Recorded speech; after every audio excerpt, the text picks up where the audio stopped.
RSS नेता इंद्रेश कुमार ने लोकसभा चुनाव के परिणाम को लेकर बहुत बड़ा बयान दिया है। इंद्रेश कुमार ने बगैर नाम लिए बीजेपी को निशाने पर लिया और पार्टी को अहंकारी बता दिया। साथ ही उन्होंने कहा कि भगवान राम ने उन्हें 241 पर रोक दिया।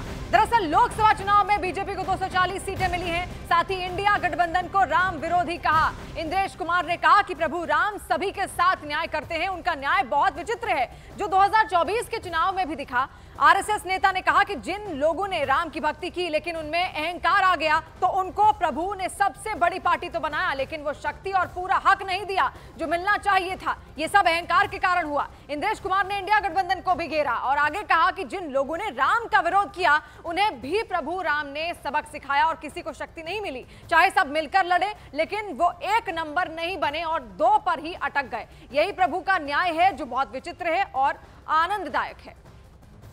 जिन्होंने राम की भक्ति की पर धीरे धीरे अहंकार आ गया, उस पार्टी को सबसे बड़ी पार्टी घोषित कर दिया और उसका और जो पूरा उसको मत मिलना चाहिए, जो शक्ति मिलनी चाहिए, वो भगवान ने अहंकार के कारण हुआ। जिन्होंने राम का विरोध किया उनमें से किसी को भी शक्ति नहीं दी, सब मिलकर भी नंबर 1 नहीं बने, नंबर 2 पर खड़े कर दिए।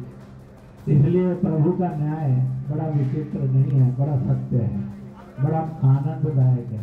इसलिए जिस पार्टी ने भक्ति की, अहंकार आया, उसको 241 पर रोक दिया पर सबसे बड़ी बना दी। जिनके अंदर राम की अनास्था थी, अश्रद्धा थी और उनको सबको मिलकर 234 पर रोक दिया। कहा तुम्हारी अनास्था का यही दंड तुम्हें है कि तुम सफल नहीं हो सकते। इसलिए जो राम की भक्ति करे तो निरअहंकार करे। लेकिन कांग्रेस इस मुद्दे पर लगातार मुखर बनी हुई है। पार्टी के बड़े नेता पवन खेड़ा ने भी आरएसएस कार्यकारिणी के सदस्य इंद्रेश कुमार को निशाने पर लिया। हुजूर आते आते बहुत देर कर दी। अहंकार आज दिख रहा है आपको। मोहन भागवत जी की हमने कुछ टिप्पणियां भी सुनी थी पिछले हफ्ते या इसी हफ्ते शायद बोले थे। ये बीज तो आपने ही बोए थे। बोते बबूल हो, फिर वो बबूल वृक्ष बनता है, वृक्षासन करते हुए भी दिखता है।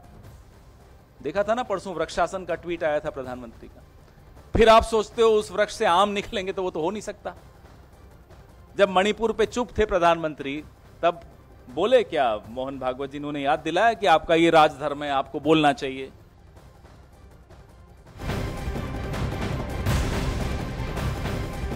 आरएसएस ने बीजेपी पर सवाल उठाए तो श्री राम जन्मभूमि के मुख्य पुजारी आचार्य सत्येंद्र दास महाराज सामने आए और उन्होंने इंद्रेश कुमार पर ही सवाल खड़े कर दिए।